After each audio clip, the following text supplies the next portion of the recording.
Welcome back to GSMC's Down by Contact Sports Podcast. I'm your host, Jeremy Lapidus. Today is Tuesday, March 11th. If you were just tuning in, we just went over who had the best day or two of free agency, who had the best offseason as a whole. In this segment, we turn our attention to the other side of the coin. Who had the worst free agency? Who had the worst offseason so far in the NFL? But before we do that, remember, if you would like to be an even bigger part of the show than you already are, all you need to do is go to gsmcpodcast.net. Or if you're on YouTube, you can use that super chat feature. If you do either of those two things, a message should pop up on the bottom of the screen for you, me, and everybody else around the world to see. If you do have a burning question about sports, anything at all that you would like to ask, go ahead and throw that in the comments. Throw it in the chat. I will get to it as soon as I possibly can. I appreciate everybody so much for sticking around, talking some sports with me here on a beautiful Tuesday, March 11th. But like I was saying, we are going to get into a little bit about the worst off seasons in the NFL. There are a couple teams that stick out right away, right? A couple teams that I don't think are going anywhere near improvement. But the number one loser, the team that I think by far has been the worst team this offseason so far, is the San Francisco 49ers. And it's not because the players that they have. It's because their lack of action combined with the loss of talent. You take a look at what they've done, they haven't gotten too many guys. In fact, their biggest addition, not just by name value, not just by money, but those two combined, is tight end Luke Farrell for $20 million a year. $20 million total over 3 years. That is their big money addition so far, which in and of itself would have been fine if they didn't go out and lose 19 players, a couple of which have been massive contributors to this team over the year. And this is just because they're starting to become cap-strapped. They're trying to figure out what to do with Brock Purdy, right? Brock Purdy is someone that's going to demand a lot of money, and they're going to deal with the consequences of that. Some of that has also to do with the fact that they've started to pay their guys. Brandon Ayuk got his big payday last year. That hasn't really worked out the way that they expected it to, at least immediately. But now they've been forced to lose a lot of really big production. They trade away Deebo Samuel. That hurts a little bit, right? But they were ready to move off of him. They trade him away willingly. Then they cut a lot of their guys. Kyle Juszczyk, a guy that's been a symbol of the 49ers, a guy that's been a part of them for 9 years, wanted to keep playing for them, is cut, probably won't be back. Leonard Floyd gets cut, immediately gets picked up. Javon Hargrave gets cut, immediately gets picked up. Malik Collins gets cut, still out there, but that is a contributor to this team. That's 5 guys already, and we haven't even gotten to the guys they lost in free agency, right? They lose Dre Greenlaw, one of the best linebackers, a guy that's the heart and soul of this team. Charvarius Ward, by far their best corner, in a spot where they have been the weakest in their close to dynastic run in the NFC. Tyliza Hufunga, the safety, really stepped up a couple years ago. He is gone, goes over to the Broncos. They lose Aaron Banks, one of their starting offensive linemen, and an offensive line that started to crumble last year due to injuries and guys leaving. We also saw Jalen Moore, another one of their offensive linemen. Again, offensive line starting to crumble and leave. And those are all guys that started games, had huge roles, but they also lost a couple depth pieces. They lose Elijah Mitchell. He goes to the Chiefs. They lose Josh Dobbs, backup quarterback. He goes to the Patriots, right? This is a team that has lost a lot. This is a team that still has money to spend, but they're not going to have a lot of the guys that made them get to the top of the mountain where they were just a play away from winning the Super Bowl in overtime against the Kansas City Chiefs in the last second of overtime against the Kansas City Chiefs when they lost that game. This has been a brutal offseason for the San Francisco 49ers, and I think by far they're the biggest loser here. But there are a couple other teams that haven't had great off seasons either. We kind of touched on it a little bit when we talked about one of these teams, the Seattle Seahawks. They are confusing. That if I had to sum up their offseason in one word, it would be confusing because this is a team that cut one of their top two receivers in franchise history, their second best receiver in franchise history, and cut in Tyler Lockett for nothing. I know he's making a lot of money, but he's still a guy that was, you know, productive as a wide receiver 2, wide receiver 3 kind of guy. Would have been nice to have for your young guys like JSN that's starting to step up and take a bigger role. You then traded away Geno Smith, who, like I've said before, is a top 10 quarterback in the NFL. Geno Smith is someone that is the best in the NFL at dealing with pressure. And if you're playing in Seattle behind that offensive line, you have to be good at dealing with pressure. And Geno Smith was amazing at it. Then on top of that, they traded away their big athletic wide receiver 1 in DK Metcalf. He goes to the Steelers, gets his money. That one's fine. That one hurts, but it's still fine. You then decide, okay, we've lost our quarterback. We've lost 2 of our top 3 wide receivers. We haven't addressed our offensive line. What do we do now? We're going to try and compete. They go out and they sign Sam Darnold.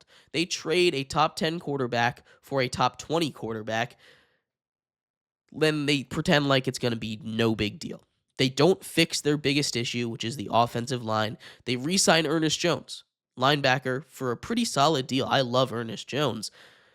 They've made all of the right moves other than at the quarterback position, right? This is a team that looks like they're trying to compete, but they do that by taking 4 steps backwards and then 1 step forward. This is a team that's going to struggle in their division this year, and this is a team that I think has really lost the plot a little bit on what made this team go and what made this team be really successful, especially in the middle of the season last year. Another team that is in a loser bucket, very much related to the Seahawks, is the Steelers. They went out and they traded for DK Metcalf. They gave him a massive contract, but they haven't fixed their biggest issue. And they're going to be on the losers side of things until they do fix their biggest issue. They still need a quarterback. They can go out and put Band-Aids on a bullet hole all they want, but this team is getting weaker and weaker every single year.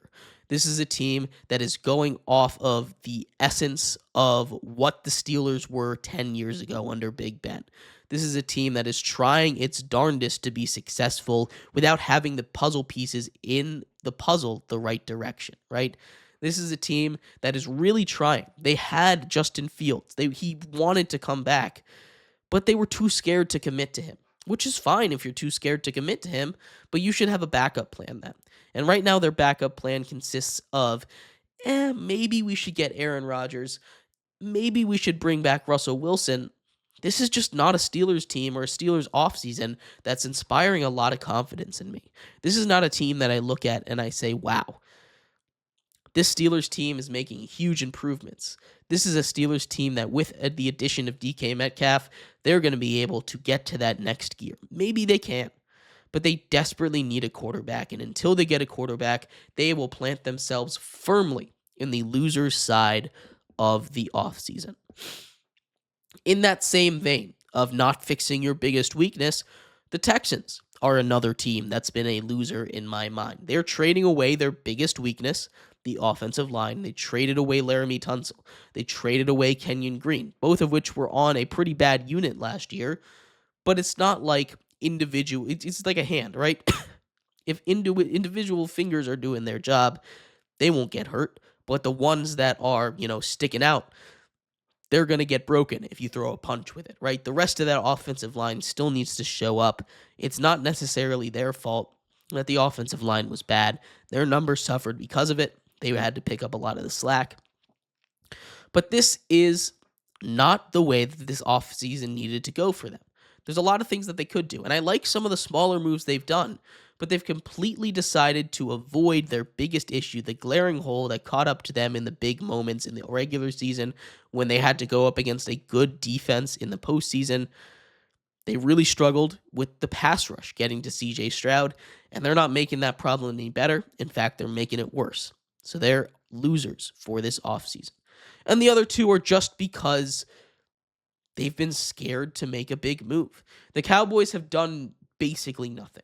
They went out and they signed Javonte Williams, finally getting a running back on the roster. But again, for these last two teams, the contracts for the guys that they need to give out, the Cowboys, Micah Parsons, got $5 million more expensive because they wouldn't pay. This is the same thing that happened with CeeDee Lamb. If they had paid him earlier, he would have cost about $3 million less a year, right? If they had paid Dak Prescott earlier, he would have cost like $10 million less a year. Instead, they wait, and now they're picking up scraps. They bring back Kevontae Turpin. He now gets 3 years, $18 million. That is the biggest contract for a special teamer. I like that move. I like what they're doing a little bit. But they haven't done anything to really turn this team around. They haven't done anything to address all of the concerns they have, which is especially on that defensive side of the ball. They lost a lot of defensive talent. They lost a lot of corners, a lot of defensive linemen. It has just not been a great offseason for the Cowboys, and mostly because they sit there twiddling their thumbs, sitting on their hands, waiting for the guys to come to them. They need to go out and be aggressive. And the other team, the only reason they're on here, they're probably more of an honorable mention, honestly, is just because of the contracts that have going on around the NFL. The ripple effects are turning into tsunamis and all crashing on to the Cincinnati Bengals. Trey Hendrickson asked for a trade. They couldn't pay him. They decided to bring back wide receiver 2 before bringing in the guy that led the league in sacks last year. The defense is falling apart. They brought in BJ Hill, brought him back, 3 years, $33 million. But this team is not doing enough to address a defense that was near historically bad last year, right? Contracts are going to get way more expensive. They could have paid Ja'Marr Chase last year, and they would have only had to pay him about $30 million if they got in there fast enough. Instead, it goes from $30 million to $35 million, now to $40 million. They could have saved $10 million a year, but instead, because they're cheap, because they're dragging their feet on this, the defense falls apart into nothing. They throw away one of the best defensive coordinators in the game for nothing. And they find themselves in a situation where they can't build their team because they're promising too much and they can't deliver on the promises that they give to their players. This is a mess for the Bengals right now. They need to bring back Ja'Marr Chase. They probably need to trade T. Higgins, honestly, and they definitely need to bring back Trey Hendrickson, despite him asking for a trade. This defense is falling apart, and there's not much they can do about it. The Bengals are a big loser. But I'd love to hear your thoughts. Who do you think has had the worst offseason so far? We're going to take a quick break. When we come back, we turn our attention over to baseball. In the MLB, there's been a lot of big news, but none bigger than Garrett Cole. With the season just about 2 weeks away, just over 2 weeks away, Garrett Cole goes under the knife. Tommy John surgery for one of the best pitchers in baseball. We'll talk about the fallout of that, what's going on with the Yankees and the AL East because of that, coming up next here on GSMC's Down by Contact Sports Podcast.